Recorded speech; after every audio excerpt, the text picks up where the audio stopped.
Good evening, New York 14. My name is Gabriela Dominguez Salas, and I'm a constituent liaison at the office of Congresswoman Alexandria Ocasio-Cortez. Thank you for joining our town hall. Just a few notes on housekeeping. If you're logged in through the Zoom meeting, please use the Q&A feature to submit your questions. We prioritize questions from constituents, so please mention what neighborhood in New York 14 you're from. Alternatively, you can email your questions to aoc.townhall@mail.house.gov, or you can call at 718-662-5970. Our staff is also available to support with any technical difficulties. Our team members will be monitoring the inbox and phone, and we're also live on Congresswoman Ocasio-Cortez's YouTube channel. So please feel free to visit our YouTube page for the live stream. CART open captions is being provided by All Hands in Motion. If you click the link in the chat, it will take you to the website where you can view the transcription. For today's town hall, we will hear from Congresswoman Ocasio-Cortez about the situation in Afghanistan, an update on budget reconciliation and what it means for immigration, and emergency rental assistance. We will then open it up for Q&A from constituents. And after the Q&A session, there will be a press gaggle where members of the press will be able to pose questions. And now I'd like to invite the representative from New York's 14th Congressional District, Congresswoman Alexandria Ocasio-Cortez. Thank you so much. And thank you, Gabriela, for being our MC this month for our August Town Hall. It's not an easy job, but you're doing awesome. So thank you so much. And for all of our constituents tuning in from home, this is Gabriela, who's part of our constituent liaison team. So if you call our office, Gabriela might be one of the folks who picks up the phone or is calling you back to make sure that you're getting the help that you need from our office. So it's always great to put a face to a voice and to a name. And so there she is. So we're going to kick off today. As we know, it's been usually August tends to be almost a quieter month in terms of legislative affairs and things like that. But as we know, August has been actually quite a very busy month, both in current events, in legislative progress, and so on. So we want to make sure that we're keeping you up to date. And I wanted to kick off by diving straight into some of the most disturbing and tragic events that we've seen unfold over the last couple of weeks in Afghanistan. And I want to start off by just acknowledging the immense amount of people in our district that are affected either directly or indirectly by everything that is going on, whether it is our veterans and our service members who have served in Iraq, whether it is diplomatic affairs, Peace Corps, etc., any and every individual, as well as our very own Afghan constituents, both here within New York 14, across New York City and across the country, that are just watching what is going on in dismay. And so I want to acknowledge this is a very, very difficult time, particularly for those who have had any sort of personal connection to Afghanistan. And if you need help, our office is extending a lot of emergency and rapid response support, which we'll give you the information on how to access shortly. To give folks context into what's happening over the last few weeks, we know that Afghanistan, the U.S. Invaded Afghanistan over 20 years ago in 2001, and our nation has been at war for 20 years. And for a very, very long period of time, the events of that war, the toll of that war, the human cost of that war, the instability of that war was largely hidden from our view. Headlines were, and news was relegated to the background, and it was just simply became this background hum here in the United States, which really masked a privilege, I think, that we have all had, because obviously the communities and the entire country of Afghanistan had to contend with the realities of war front and center, and the costs and the tragedy of war front and center every single day. And I think what we've seen, particularly over the last 2 weeks, is that the US withdrawal from Afghanistan has really revealed the truth of what has been in place for the last 20 years. And, you know, there are many areas, I will say, there are many areas in which I am a vehement critic of President Biden's foreign policy, but I believe that his decision to withdraw from Afghanistan was the right one, and it was an extraordinarily courageous one. What we are seeing right now in the US withdrawal is the can that virtually every president has kicked down the road for the last 20 years. And President Biden has had the courage to say that this buck stops with us. And what we are seeing right now is the tragedy that I think symbolizes much of the tragedies that have been happening over the last 20 years. So in order to provide context, though, into what specifically is going on, we know that the US invaded Afghanistan in 2001 after the attacks that occurred on 9/11. And largely what we saw was that, we fast forward, not to mask everything that's happening, but I want to explain and provide some context as to what's going on, and why some folks to provide some context into some of what's happening. So what we saw was that in February 2020, President Donald Trump had signed a deal with the Taliban, and he had sent former Secretary of State Mike Pompeo out, and there are these photos that you see, and they had signed a deal with the Taliban in February of last year, in which President Trump had committed that the US would withdraw by May of this year.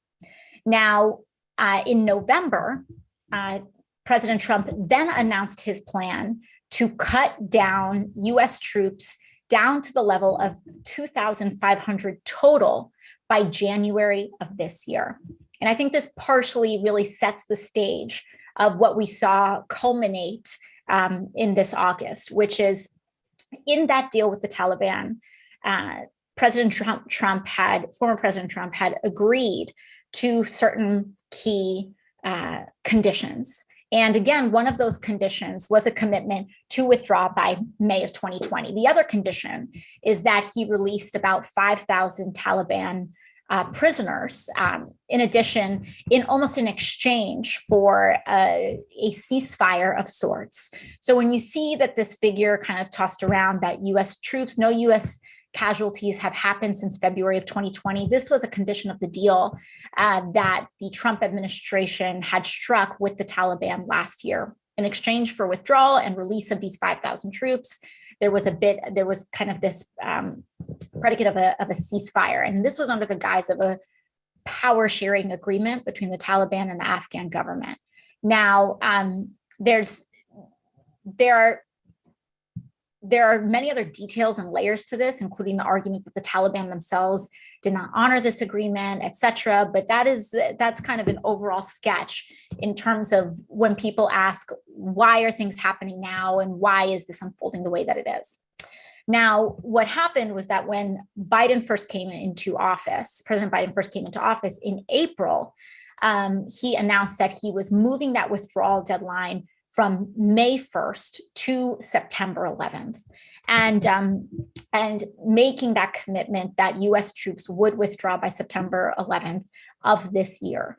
Now, what we're seeing here is that that decision to move that date was an extension of that date, and these conditions were very, I would say, very fragile, because again, there was this ceasefire that was kind of put in place.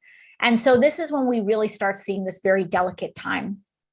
And so in July of 2020, the United States left the largest air base in Bagram and announced a new withdrawal deadline of August 31st.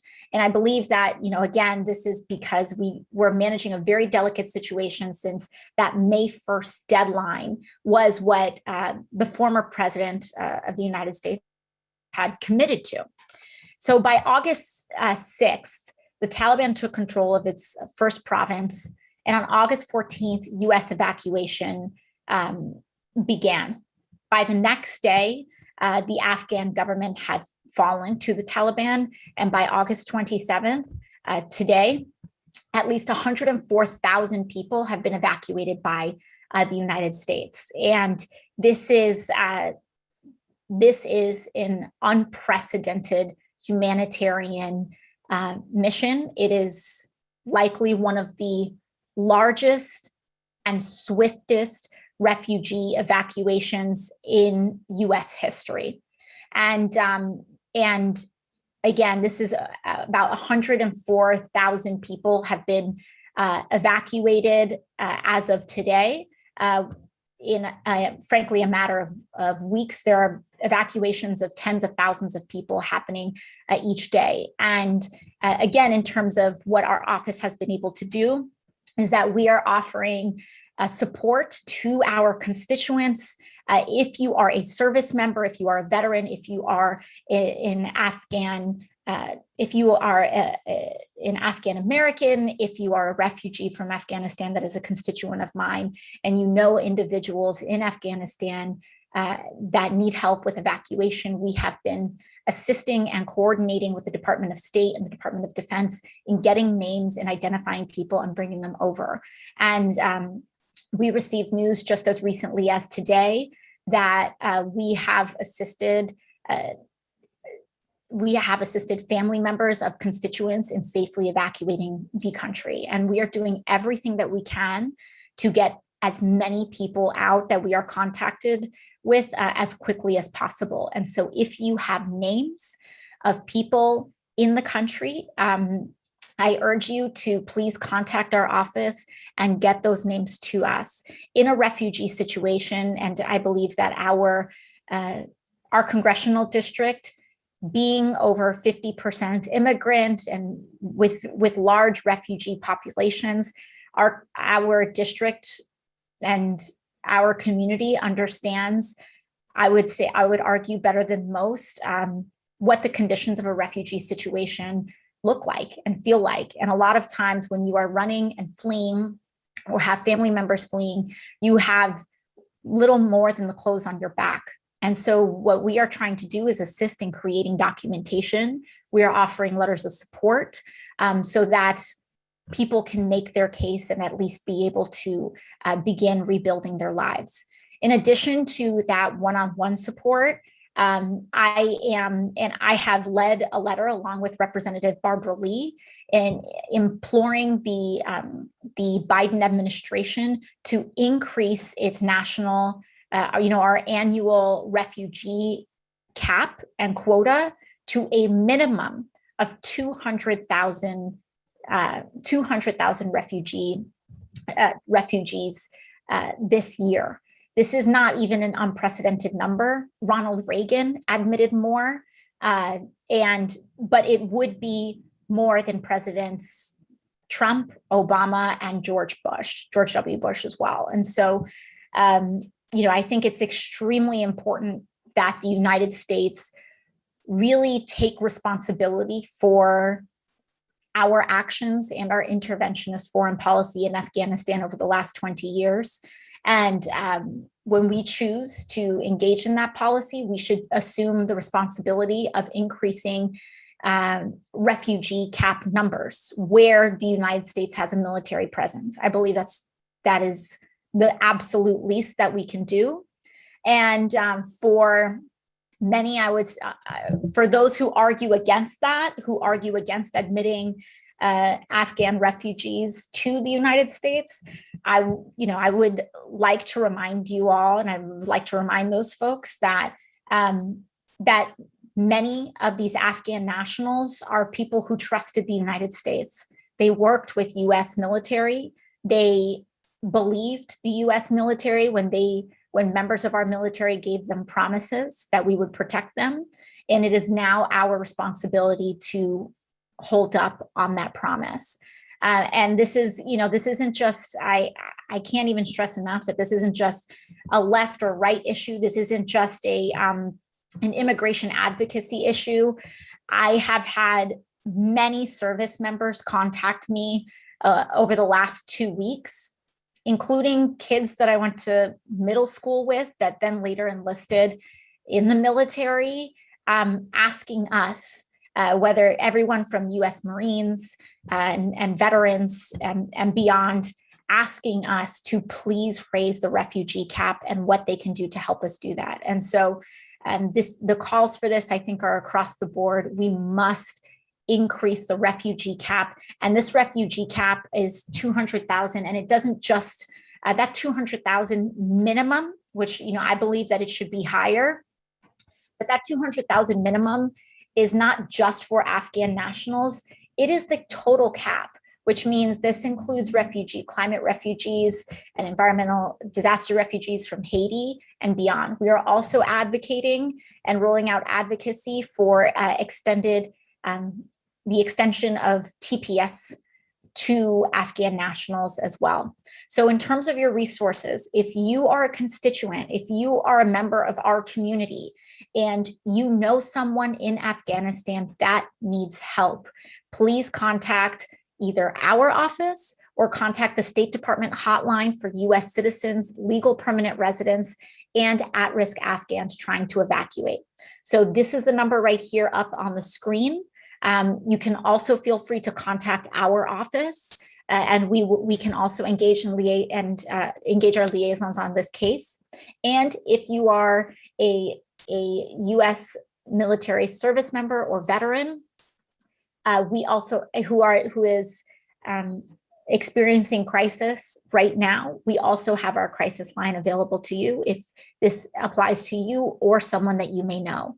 And even if it is not at a point of crisis, I strongly, strongly encourage you all to check in with friends, family members, etc., that that either may have family in Afghanistan, may have served either diplomatically or with our military or beyond, because this is a very difficult and trying time. So that is my general word on this, and we'll be taking any additional questions in the Q&A.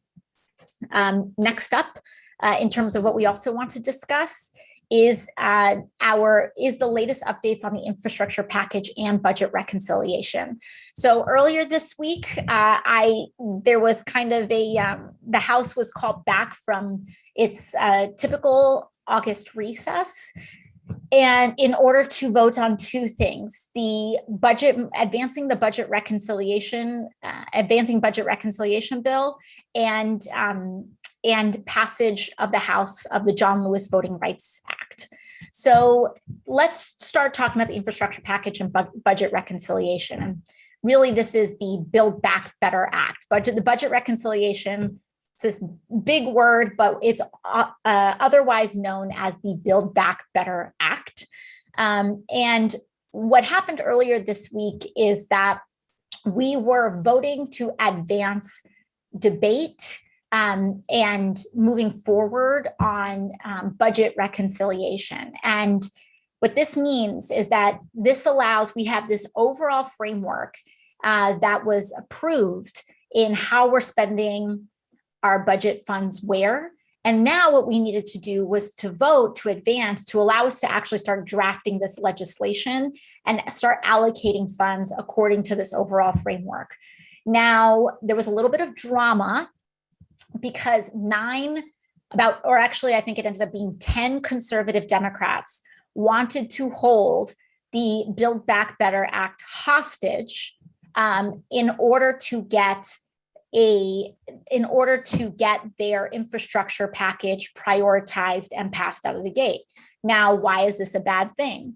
The reason this is a bad thing is that from the very, very beginning, a deal was struck that the conservative infrastructure package had to be paired with the more visionary Build Back Better Act in order for it to pass. The reason for this is because conservatives, and I mean conservative Democrats, as are partnering with the Republican Party in order to try to pass an infrastructure package that it frankly is anti-climate and it was drafted by ExxonMobil, essentially. And we know this because an ExxonMobil lobbyist was caught on videotape, bragging about the fact that he has these Democrats on speed dial and the role that ExxonMobil played in trying to shape this legislation. So what they were trying to do, essentially, is pass this infrastructure package so that they can kill the budget reconciliation package, to kill the Build Back Better Act. Now, there are some investments in this infrastructure package that are good, that are frankly, we will not object to.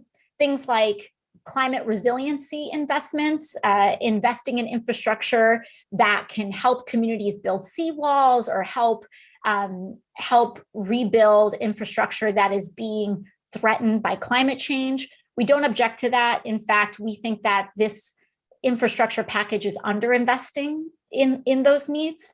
Investments in things like trying to rebuild elements of our national power grid. We don't object to that.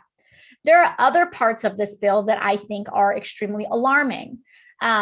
Things like partnering with private equity in order to allow states to auction off toll roads, et cetera, as well as sneaky language where they talk about putting billions of dollars in tax breaks for quote unquote carbon capture technology.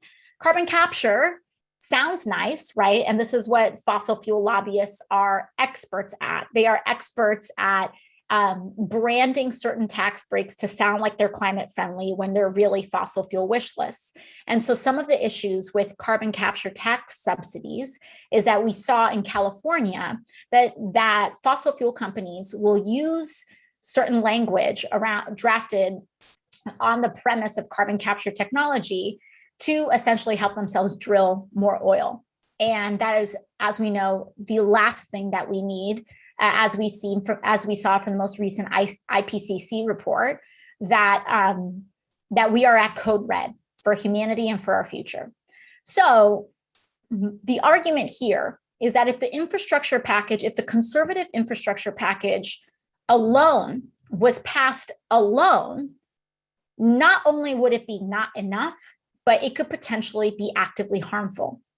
What makes up for the infrastructure package is the Build Back Better Act. The Build Back Better Act and budget reconciliation will allow us to make the actual investments in climate that can help us draw down emissions. It will expand Medicare to include vision and dental healthcare, vision, dental, and hearing and vision, I believe. Yeah, vision, dental, and hearing in Medicare. So expanding your Medicare, if you are benefiting from Medicare right now, the Build Back Better Act will expand it so that you can get your dental care taken care of, hearing and vision assistance taken care of as well. The Build Back Better Act will also help establish universal pre-K across the country. Here in the United States, or rather, I wish in the United States overall, but here in New York City, we have seen how universal pre-K has benefited many families, but this will help us make it national. And as we know, New York City, universal pre-K is something that started to roll out in the city, but even the whole state doesn't get to benefit from that. And so it's really important that we get universal pre-K, as well as so many other critical investments, including one key area that we're fighting for, which is also the establishment of a civilian climate corps. So the argument here is that we have to pair both of these things, and because frankly, we need each other. We cannot escape or get past the fact that we need those conservative votes in order to pass the Build Back Better Act, but those conservatives need progressive votes in order to pass their infrastructure package. So by pairing both of these things together is the only way that we can guarantee passage of both. And so what conservative Democrats tried to do this week is hold the whole situation hostage, when this has been the agreement from the very beginning. There's been several months. This was the established course several months ago. And these 10 conservative Democrats essentially attempted to put a stick of dynamite into all of this in order to essentially sabotage President Biden's infrastructure agenda. And so I want you all to know well in advance that I have zero intention of participating in this charade. And I will not vote for a conservative infrastructure package alone. We must have budget reconciliation. We must pass the Build Back Better Act. And I will not vote. I will not vote for a conservative infrastructure package unless we have a Build Back Better, aka this budget reconciliation package that goes above and beyond that is going to help people's lives. That is what it is. And it's extremely important that this is a strategy. I'm telling you this in advance because I will likely get criticized for it. We will likely be criticized for it. And there will likely be an attempt to use media and headlines, etc., in order to try to pressure us into approving an ExxonMobil designed infrastructure package. And I will not do it. I refuse. Maybe those 10 Democrats rely on private equity and big money and lobbyist funding in order to preserve their careers in Washington. But thanks to you all, I don't. And I rely on my service to my constituents and everyday people and the support of everyday people in order to do my job. And so lobbyists don't tell me what to do. I listen to you all. And if they're going to fight for lobbyists and private equity interests, I'm going to fight for you harder. And so, this is lawmaking. It gets a little, rough and tumble sometimes, but I'm not going to blink first. That's for sure. So that is my promise to you. The other major opportunity that we have in budget reconciliation and the Build Back Better Act, which is another reason why I'm so staunch on this, is because this is one of our biggest opportunities to enact immigration reform and to create a path to citizenship for millions of people in this country and thousands of constituents right here at home in the Bronx and Queens. We're talking about pathways to citizenship for dreamers, TPS holders, farm workers, and essential workers who are undocumented. That is too precious and too important of an opportunity for us to allow to sail by. And so what I am asking for you all is for your support as we hold strong, because this is going to get tough. This is going to get difficult. And it's going to happen. The showdown is going to happen in late September. So I, as your representative, am letting you know that in late September, it might get a little ugly. But this is because this is what we're fighting for. We are fighting for a path to citizenship. We are fighting for climate investments so that we can reduce our carbon emissions in dramatic ways by 2030 and 2035. And we're doing this so that you can get expanded Medicare and expanded childcare. These to me are so worth it. And that is just really the tip of the iceberg of everything else that's in the Build Back Better Act, including the Civilian Climate Corps, including public housing investments, including assistance for homeowners. There is so much more in the Build Back Better Act. And so if it gets ugly in late September, I just want you all to know in advance, this is what we're fighting for. And this is why we are holding out, because it's a unique opportunity and it is worth it. And we do not know what the future holds for us. We don't know what the outcome of the 2022 elections are. We don't know. And so what we know is that we have this chance right now, and we need to push as hard as we possibly can. So that's that on that. Next after this, we have, let's see, Sorry to interrupt you, Congresswoman, really quickly before moving on to the next slide. I just wanted to ask if you could speak a little slower so our interpreters can finish giving all this really important information. You got it. Thank you. you. All right.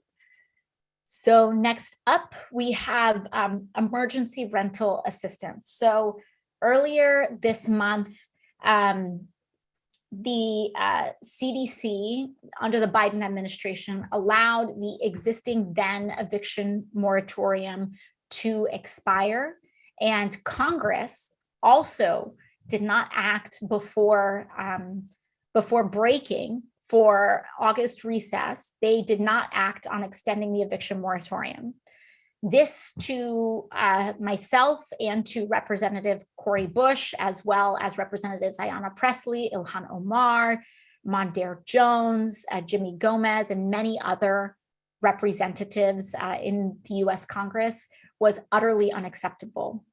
And so this is kind of the middle school stuff sometimes that we see in Congress.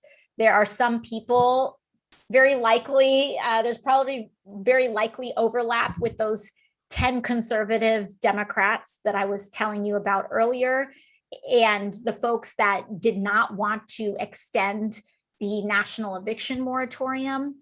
But essentially what we know is that there were folks that would have rather have left town than actually cast a vote on whether we should extend the national eviction moratorium. So instead of voting to extend it, and I don't mean voting yes or no, but just voting at all, they didn't want to cast their vote. They decided to leave town. And so myself and some of the other representatives that I mentioned earlier said that is completely unacceptable, and we helped lead a protest on the steps of the Capitol. Myself and Cori Bush and many others slept on the steps of the Capitol for several days, and in order to create the political pressure necessary to prompt the Biden administration to extend the moratorium. And we were successful. And I want to thank many of our constituents, because there was actually a decent amount of constituents that hopped on buses that we provided from here in our district down to Washington, D.C. to also lend their support. And we were successful. And so what we did and what those actions resulted in was eviction protections for 11 million Americans for the month of August. Now, what happened last night was that the Supreme Court overturned the moratorium, and they ended the federal moratorium and said that it could not continue. Now, some people would say, see, there you go, we told you so. But to those folks who say that it was not worth it, I say that protecting 11 million people, even if it's for the month of August, is worth it. Now, the question is, what do we do now? Now the Supreme Court has overturned the moratorium, we need to do two things.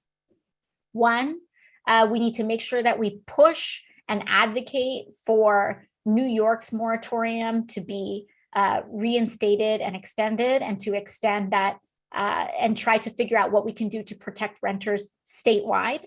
Secondly, we must also pressure Congress once again to take that vote.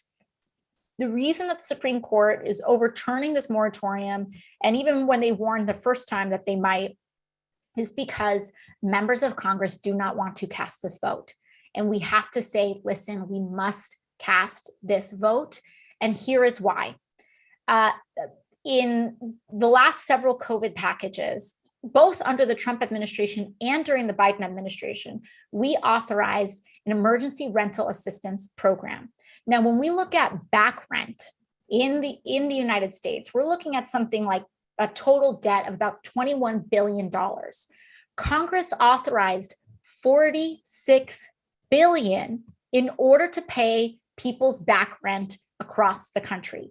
So we allocated more funds than was even necessary at that time because we were anticipating future need due to the ongoing pandemic.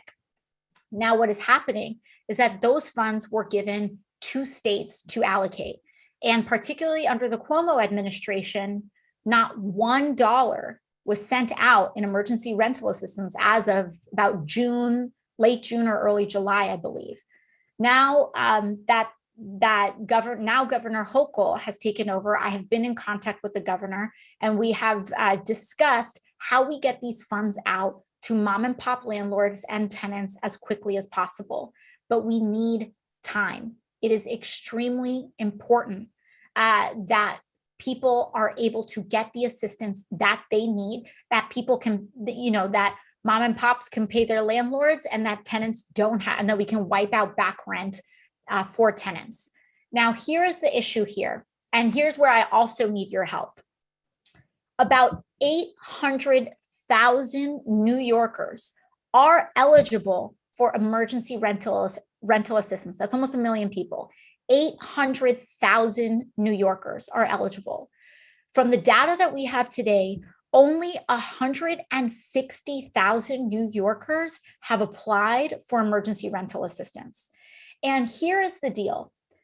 Moratorium or no moratorium, applying for emergency rental assistance, not even if you've gotten it yet, just applying helps give you protection against eviction. So I am asking you, I am begging you, if you have back rent that you owe and you have not yet applied for emergency rental assistance, please go to this website that is listed right here and apply.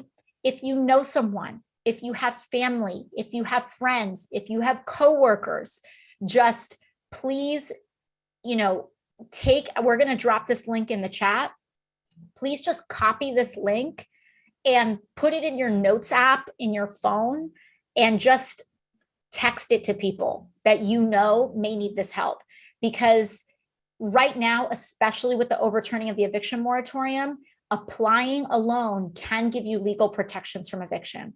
And so please, 800,000 people in New York State alone are eligible for emergency rental assistance, but only 160,000 people have applied. So that's, about one in 4, 1 in 5-ish, 1 in 6-ish people.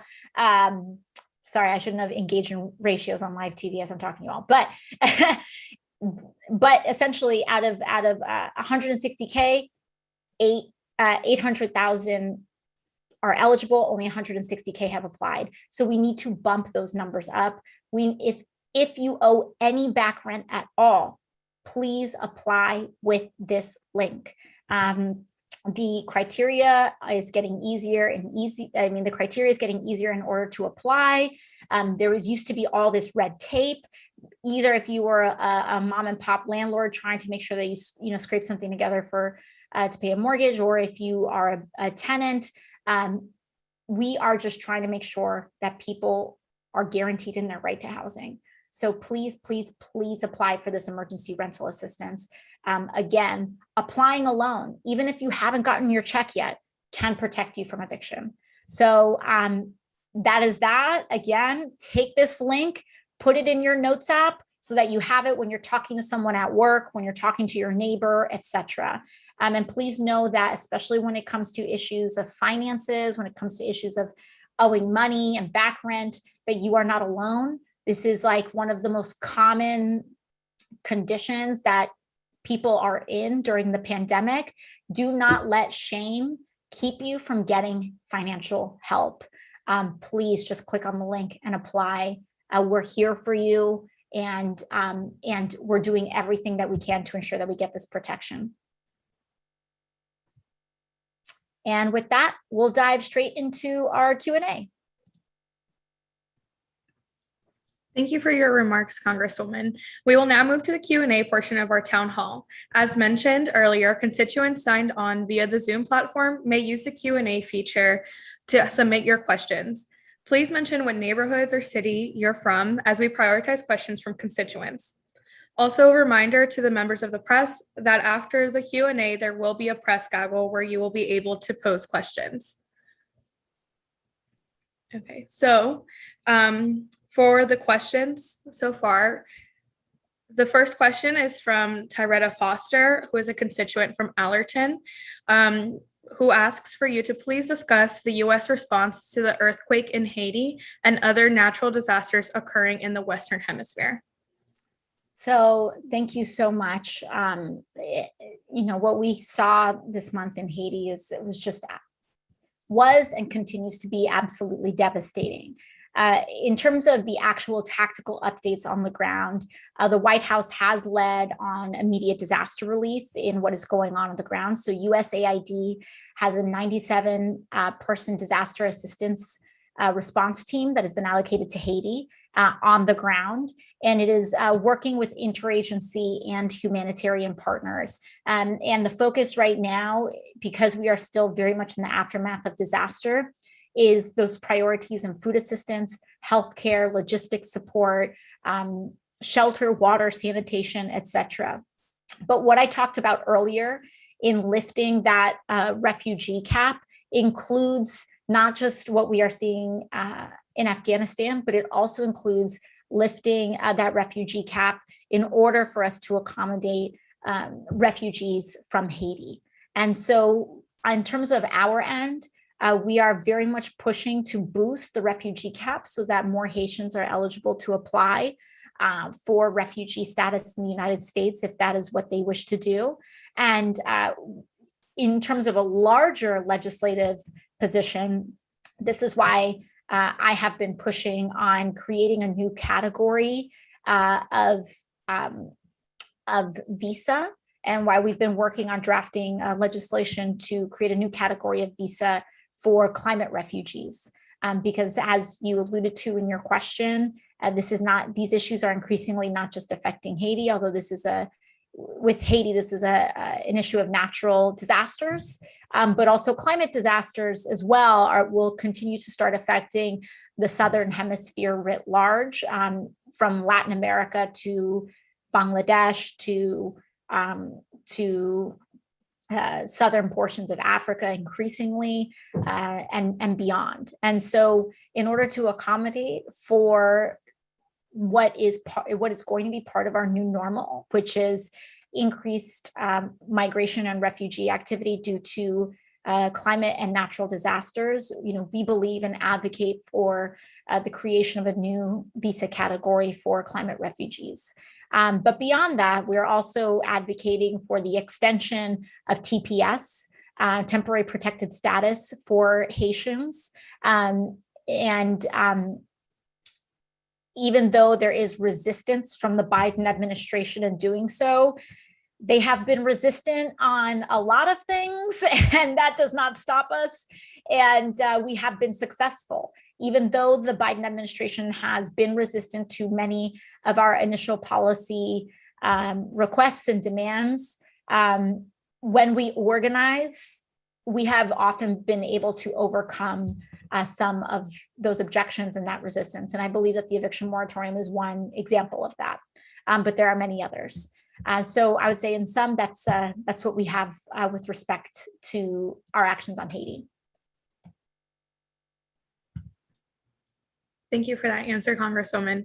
The next question comes from Jeff Strickland, who is a constituent from Jackson Heights, who asks, what can you do and how can I help to push through national voting rights legislation? So thank you so much, Jeff, Thank you so much, Jeff, for your question. And I so appreciate it because I believe that it's just this crisis. Voting rights is a crisis that it can feel isn't being treated with the urgency that it deserves. Our democracy is under attack from the state level, from within, and from the bottom up. As we are seeing in Georgia, Texas, Arizona, states all across the country, there are, and in so many different ways, the right to vote is very much under attack. So in terms of latest updates, on Wednesday, I voted in the House And I voted, and the House successfully voted to advance the John Lewis Voting Rights Act. Now, this is known as H.R. 4. It is not the same legislation as H.R. 1, which I would argue is, I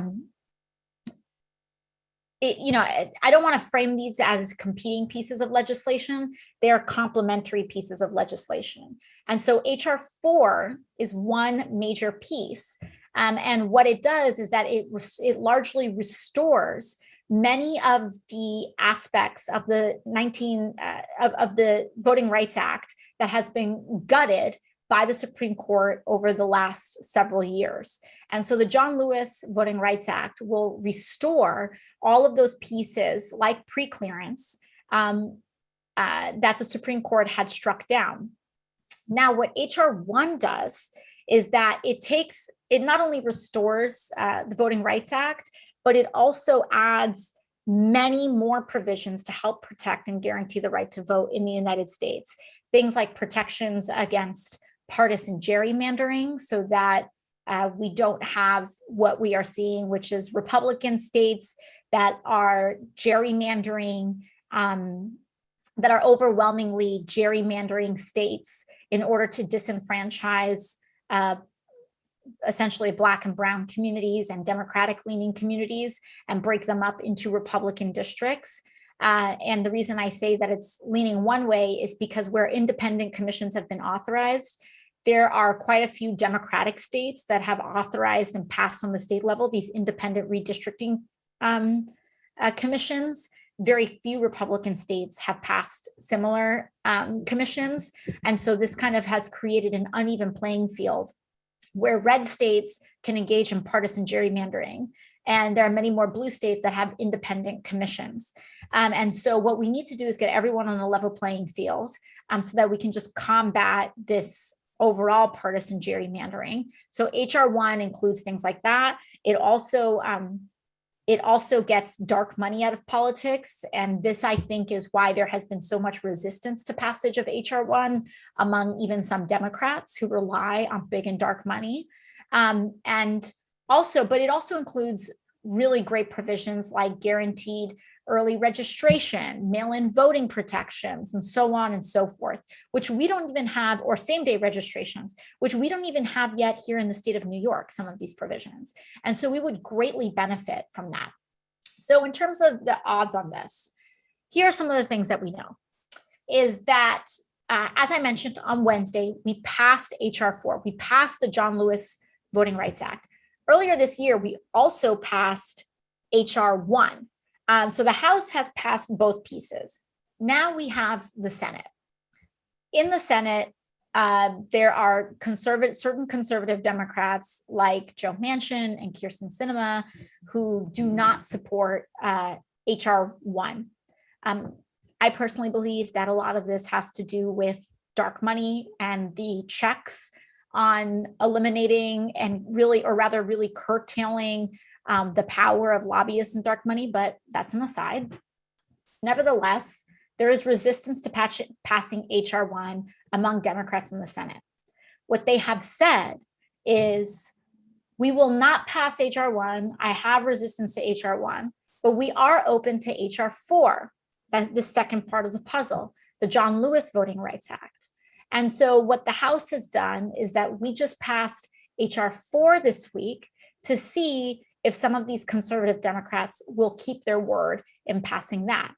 H.R. 4, again, has those preclearance provisions in order for us, as we go into redistricting this year, to help protect against some of not just some of these issues with respect to gerrymandering, but also just changes to voting rights writ large, which, as we also saw this week, the state of Texas recently passed very draconian and extremely alarming provisions to attack the right to vote in the state of Texas. And so the John Lewis Voting Rights Act will help reestablish that preclearance. And from there, we hope that when the Senate reconvenes, they pass it as quickly as possible, because the timing on this is extremely sensitive. The census data was just handed over about 2 weeks ago. And with that data, states are starting to gear up for the process of redrawing district lines, even here in the state of New York. So this coming year, next year, all of us are going to be receiving new state assembly lines, potentially new state assembly lines, new state Senate district lines, new federal congressional district lines. And so I hope I will continue being your representative. It's possible that I might be more people's representative, if everything, goes okay. But on that note, I will say that also our community's participation in the census, thanks to the efforts of many organizers on the ground and people in our community's participation in the census was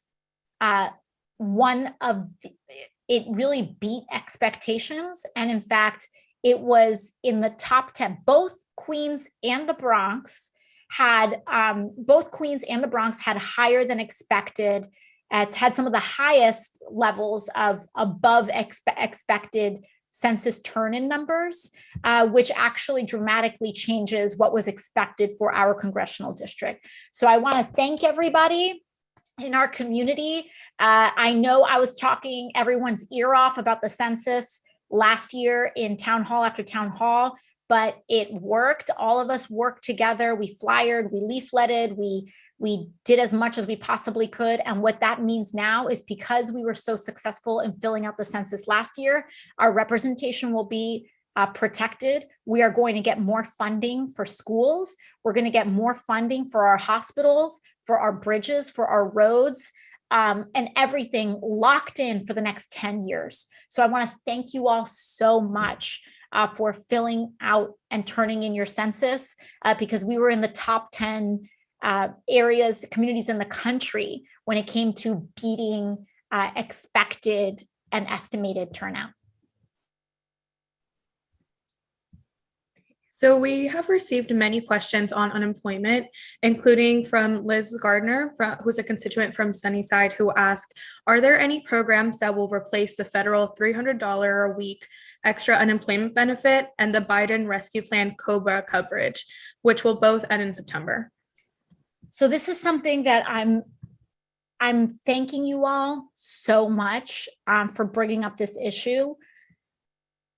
I cannot understate the importance on, if you know friends or family in other congressional districts, to call your representative and ask them about this issue as well.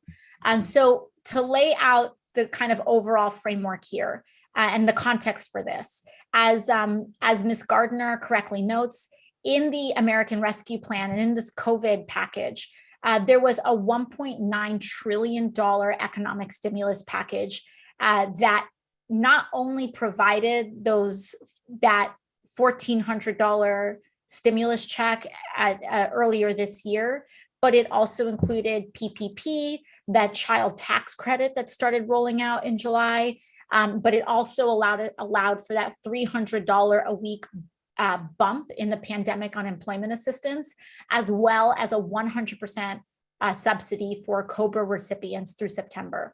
Now, as Ms. Gardner had correctly noted, these are scheduled to phase out in September. And I have been a very vocal proponent of extending these benefits. The pandemic is far from over, and I think one of the reasons we saw the phase out from this original phase out was scheduled for September was because of two things. One, the Delta variant had not yet exploded or taken off. And B, the vaccine rollout was just starting, and people thought that adoption of the vaccine was going to really help phase out and bring COVID down to a much more manageable level. Well, two things happen. One is that the degree of misinformation and fear, etc., Facebook misinformation and disinformation, etc., and the low levels of vaccine adoption among certain, in certain geographic areas in the country and beyond, has made COVID harder to contain.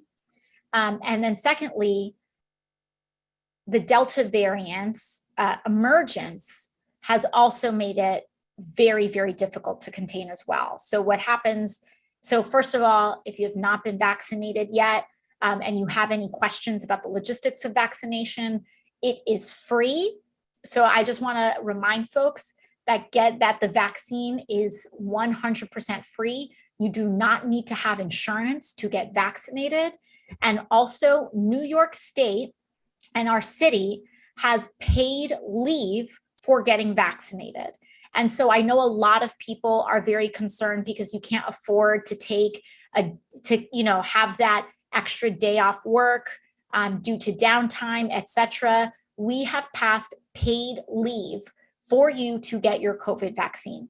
And so if having downtime from work is a concern, or if affordability or your insurance status is a concern, I want to clear those two things up for you right away, that it is free, and that yes, that the vaccine is free, and that you can get paid sick leave in the state of New York in order to get it. Now, that being said, the emergence of the Delta variant and the struggles that some communities have with adoption has extended the pandemic further. And so what we've been advocating for is to extend the pandemic unemployment assistance. Now, what I will say, and I want to just be very transparent with you all, is that this sentiment is not shared among many members of Congress in both parties. And we need to create and make noise to make sure that every member of Congress and at least every Democrat can be more supportive of extending pandemic unemployment assistance. And even here in the state of New York, we at least have that pandemic unemployment assistance stacked on top of the state unemployment assistance. In many other states and Republican states, they have stopped doling out that unemployment assistance overall. And so people have been already cut off in other states, and it is just devastating. And they've cut off this assistance under the guise of saying, frankly, a lot of this motivation is the idea that they can starve people back into work. And what we've seen from that data, as we know, is that is not effective. Sorry, I have some light around here, but that is not effective. And the data shows that even if that is kind of your cruel motivation, it's not even effective. It doesn't even work. Doing that does not boost employment numbers. It does not boost people job seeking numbers at all, because we are in a pandemic. We're in a global pandemic, not to mention the fact that 600,000 people died, which naturally means that, which naturally is going to have some sort of impact on our labor force. And so all of this is to say is that I want you to know that as your representative, I very much support extension of unemployment, but I'll be honest, the Biden administration has not been out front in extending it. They have not been vocal about their desire to extend it. And many moderate Democrats have not been vocal about extending it either. And so what we need to do is that I think that there is this false idea in Washington, which can often be very disconnected from the real world, that this is not as urgent an issue as it actually is. And so I just implore you, I'm thanking you for bringing this up in this town hall so that you can get my commitment and get my commitment publicly. And I'm asking that if you know anybody that is represented by anybody else, to keep doing the same. because we need to get these commitments. And I think that more of my colleagues need to hear from their constituents with calls to their office. And I know I say this every time, but I cannot say enough how many times I hear my colleagues saying, well, no one's calling my office about unemployment assistance or extending it, so I just don't think it's affecting my district. And so I know I say it every time. I know that it sounds like someone telling you to floss or some other sort of practice that people don't always want to do, but it really truly does make a difference if certain representatives who are resistant are not getting these calls into their office. Then they really don't think it's out of sight, out of mind, if it's like out of phone, out of reality for many of my colleagues. So please encourage your friends and family to call their representatives, leave a message, because people really go through and they tally how many calls they get on this. And if they're like, no one's calling me about this issue, they do not believe it is affecting their district. And so I want you to know that I'm fighting for this. The Progressive Caucus wants to fight for this. But the reality is that there are many Democrats that are not supportive of or do not feel a sense of urgency around extending it. And so we need to get them on board, and we need to get them hearing from more of their constituents that this is important. Thank you for your answer, Congresswoman. Our next question comes from Carlos, who is a constituent and also a TPS holder. And he asks, what is your office doing or going to do to help TPS families? So thank you for bringing this issue up. One of the things that we've been doing is that we have been very much calling on the Biden administration. As I've mentioned TPS earlier this year, we have been putting a lot of pressure, and we've been mobilizing around TPS with the Biden administration writ large in order to extend TPS protections that were not only imperiled during the last administration, but continue to be imperiled in this one. And so we've been doing a lot of work in that advocacy. We have voted to extend TPS in the House to many communities. And so I would say the thing about TPS is that it is so nationality specific, whether it's TPS with respect to Haiti, Haitians, Afghans, Hondurans, etc. So if you have a TPS constituency that you are mobilizing for specifically, please contact our office so that we can start strategizing together. But we've been very much in contact with our local and grassroots advocates on that writ large. And then in terms of our overall legislative strategy, one of the things that we're very focused on is creating a path to citizenship for all TPS holders and recipients. And that's also, by the way, in our budget reconciliation package. And what we're fighting for right now in the Build Back Better Act includes a path to citizenship for TPS holders. Thank you so much, Congresswoman, for your answers. And also thank you to our constituents for asking questions. You can always contact our office by calling 718-662-5970. Now, moving on to the press gaggle. If you are a reporter and would like to ask a question, please click on the Q&A icon at the bottom of the screen and state your name and outlet in the question field. Reporters who are selected will be unmuted so they can ask their question to the member directly. And we will also give the members of the press a couple of minutes to submit their names and questions.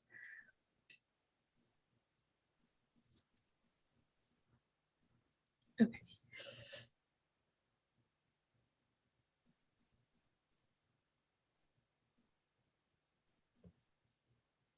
So I'm going to go ahead and call on Kevin Frey from New York 1. Hi there, can you hear me? Yep. Yes. Great. Hi, Congresswoman. Thanks for doing this as always. Two quick things, if you'll indulge me. One, wanted to know your take on Senator Schumer and his various kind of progressive things that he's embraced, especially in the past year or so. Marijuana, he was out there with you on the eviction moratorium, canceling student debt, and so forth. What do you think of him backing all of this? Why do you think he is, and is he doing enough? And then secondly, this Congress, you have in the delegation from New York alone a bunch of new colleagues on the progressive end of things, including Bowman and the squad, and then, of course, Mondaire Jones. What is, in your view, the significance of those partnerships? How are you collaborating? What do you think you've been able to accomplish? Well, on your first question, I am very excited about some of the work that we have started and collaborated with Senator Schumer on so far this year. As you know, there've been a lot of discussions in the last week or so, especially when it comes to infrastructure and reconciliation, this idea of landing the plane, right? And so what I think is really important is that I think we have a very exciting first step with Senator Schumer, getting on board with things like marijuana decriminalization and student loan forgiveness, et cetera. But we need to land the plane. We need to land the plane on that. We need to actually, it's a major step to have the Senate Majority Leader in Senator Schumer adopt these positions. Now we have to translate them into actually getting them done. So we need to land the plane on student loan forgiveness. We need to land the plane on decriminalization of marijuana. We need to land the plane on expansion of Medicare, land the plane on the establishment of Civilian Climate Corps. And that, I think, is not just what is my measure. I think that's the measure of all of our folks at home and members of our community. They think it's, we think it's nice and it's great. And this applies even for me. It's great to have the position. We need to actually get it done. And so my hope is that Senator Schumer uses his considerable and unique power in the Senate in order to make sure that we land the plane in actually changing people's lives for the better. That's what we're here to do. That's our unique purpose. And so we have a very unique opportunity.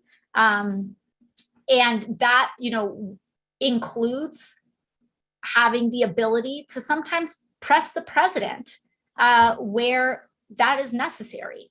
And so, I would say that is an important, that's going to be an important measure.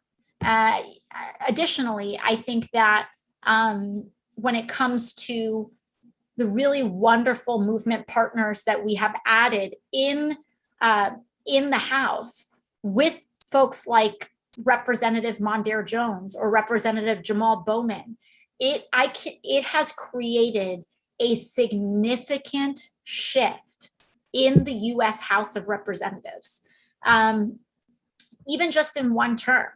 I would say that the addition in the numbers of people that New Yorkers, the numbers of representatives that New Yorkers are sending that are just boldly advocating for guaranteed health care, student loan forgiveness, huge action on climate and job creation and educational expansion is making a very significant shift in public policy. I can't understate it enough. I do not think child tax credits, these monthly child tax credits that folks are getting, I do not think that things like that would happen. I don't even think stimulus checks would happen without the election of individuals like Representative Jones and Bowman adding to the ranks of very vocal progressives, and not just people who are talking about it, but who are willing to leverage their power in order to get it done, who are willing to withhold their votes if it's necessary, who are willing to take political risks if it's necessary in order to deliver more for working people in this country. And so I can't overstate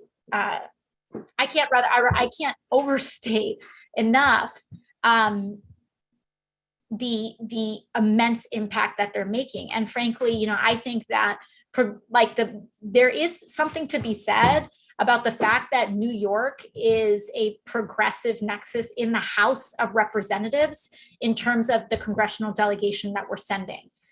it's next level. And that is, I also just want to reiterate that that's also building on the advocacy of existing representatives like Nidia Velázquez, Representative Jerry Nadler, and so on and so forth in our delegation, because that pairing of new junior members like myself and Representatives Bowman and Jones, willing to take those risks, when you pair that with the seniority of committee chairs in the New York City delegation, like Nidia Velázquez and Jerry Nadler, et cetera, who are also willing to take risks and legitimize this legislation and bold action, it creates a dynamic that I think is really important and critical in advancing legislation. I mean, Representative Velázquez she does not take the credit that she deserves for the responsibility that she has in the creation of the PPP program. Small businesses would not have had the lifeline in PPP the way that they did if her representation wasn't there and if New Yorkers didn't send her.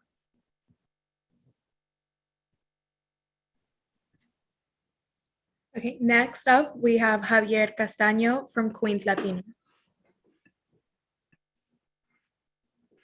Yes, can you hear me? Yes, I can hear you, Javier. Basically, the assistance to pay the rent is to avoid homelessness. But here in our neighborhoods, such as Jackson Heights and Corona, there are a lot of homeless people living on the streets. And people start talking about quality of life issues like homelessness and also the noise and the garbage is not being cleaned. What the government is doing to stop the deterioration of the quality of life issues and your office? Yeah, so I think a lot of these issues are very interconnected. And as you mentioned, the emergency rental assistance program and the eviction moratorium, and the reason that we advocate for those things is because without them, we will face an explosion in people who are experiencing either homelessness or profound housing instability. And that type of shift that type of instability is unacceptable. We do not want to see these in our communities. And what we see in public housing policies or housing policies in general, even in other countries, is that it's cheaper to simply provide housing to people experiencing homelessness than it is to establish this huge network of shelter systems and program assistance and all these other things, including not to mention the weight that it creates on our public health systems, because housing is a primary social indicator of one's health status. And so what they found is that simply getting engaged in the housing inventory and actually providing housing to people experiencing homelessness in public policy trials that we've seen in other countries is not only effective, but it is less expensive than everything that we're trying right now. We do have a housing crisis and a homelessness crisis that precedes COVID. And in fact, we have had some of the highest rates of homelessness in New York City pre-COVID and even before my election since the Great Depression. And so what do we do about this? First of all, we need to make sure that we are increasing not just the housing stock, but that we are actually building housing for people to live in and to stop. I believe that we need to be moving our tax system away from treating housing like a commodity for profit first, and that the number one most important use right now, I would argue that our tax system, our laws, our economy, et cetera, treats our housing stock, that the number one value in housing policy is and tax policy, et cetera, is for housing to be used as profit instead of housing's number one value to be used for shelter and housing people. And so I think it's really important that we do things like make changes to the tax incentives and breaks that where people getting a second home are treated better than many people who are attempting to get their first home. And I think that the hoarding of housing that we are seeing, especially by private equity groups and these huge areas and these other huge dark money interests need to be confronted and curtailed. As we saw over the last year, people can't even buy their first home anymore. And even for my generation, I'm a renter. I don't even own a home because it feels so impossible. And this is not the way that housing should be. And so it's going to create a profound shift federally.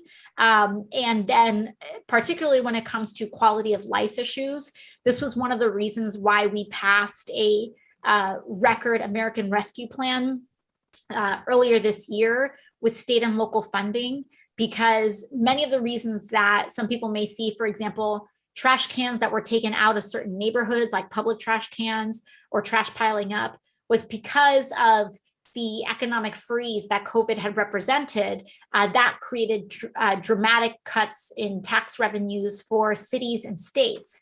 And the way that they tried to save money is by reducing certain public services, like the frequency of trash collection.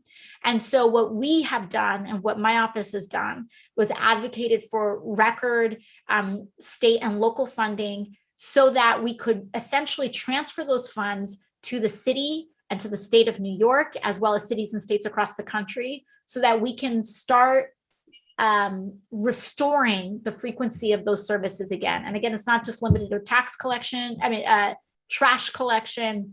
It also extends to investments in schools as we, try to reopen, safety measures, preserving families' abilities to remain safe, et cetera.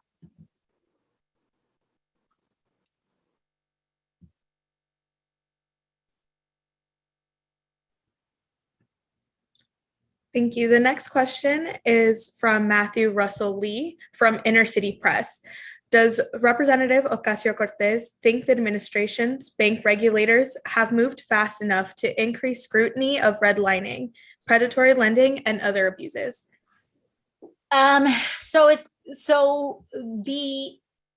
It's a pretty broad question because redlining practices vary a lot. So I'm going to go with no.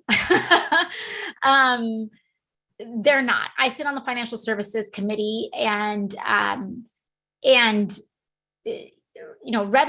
is a generations old practice that has roots in the 1930s and 40s. And so there are many modern iterations of redlining and investments, and we've introduced many different pieces of legislation and co-sponsor and support many different pieces of legislation on this. But the fact of the matter is that I am not of the belief that banks are going to do the right thing on their own. I think that I don't even think we know that they are motivated towards profit. And there is a lot of profit in, I'll just take one small example. Appraisals of housing values. They are very often racist and discriminatory. We have seen Black families go in and get their homes appraised. And then when they send in, and they will get one number, and then when they send in a white family to act as them and get that same exact property, their home appraised, it will come in, the appraiser will come in at a much higher value. This is not an anecdote. We have seen studies in this. And one area, for example, that shows that impacts generational wealth and contributes to the racial wealth gap. Like, this is just one small piece of the much larger puzzle. Another area is our entire system of credit scores and reporting is corrupt. The folks that are issuing your credit score are the same folks, it's the same like network and system of people who profit off of you having a low credit score. And so what happens is that there is an extraordinary incentive, and it's much easier to falsely report a negative event on your credit score. And it is much harder to get that fixed than to have like, to have an accurate and even credit score without any inaccuracies. The amount of people with inaccuracies that are negatively affecting their credit score is astronomical.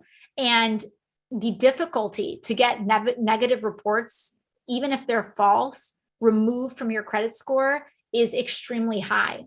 And so what that means is that there is a downward pressure on credit scores, because guess what? When you have a lower credit score, that allows a lender to charge you much higher interest so that they can profit off of the fact that you have a lower credit score. And who is reporting your payment history? Lenders.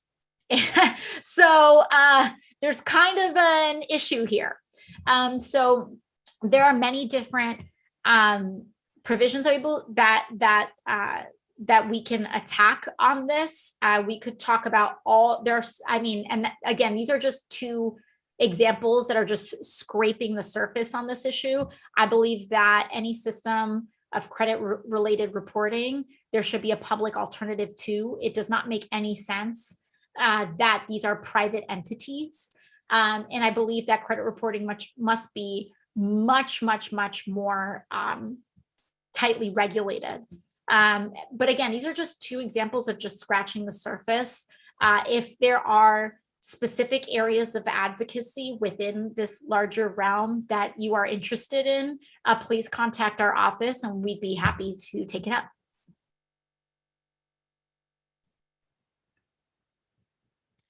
Thank you so much, Congresswoman. Unfortunately, we are out of time, so I do apologize for not being able to get to everyone's question.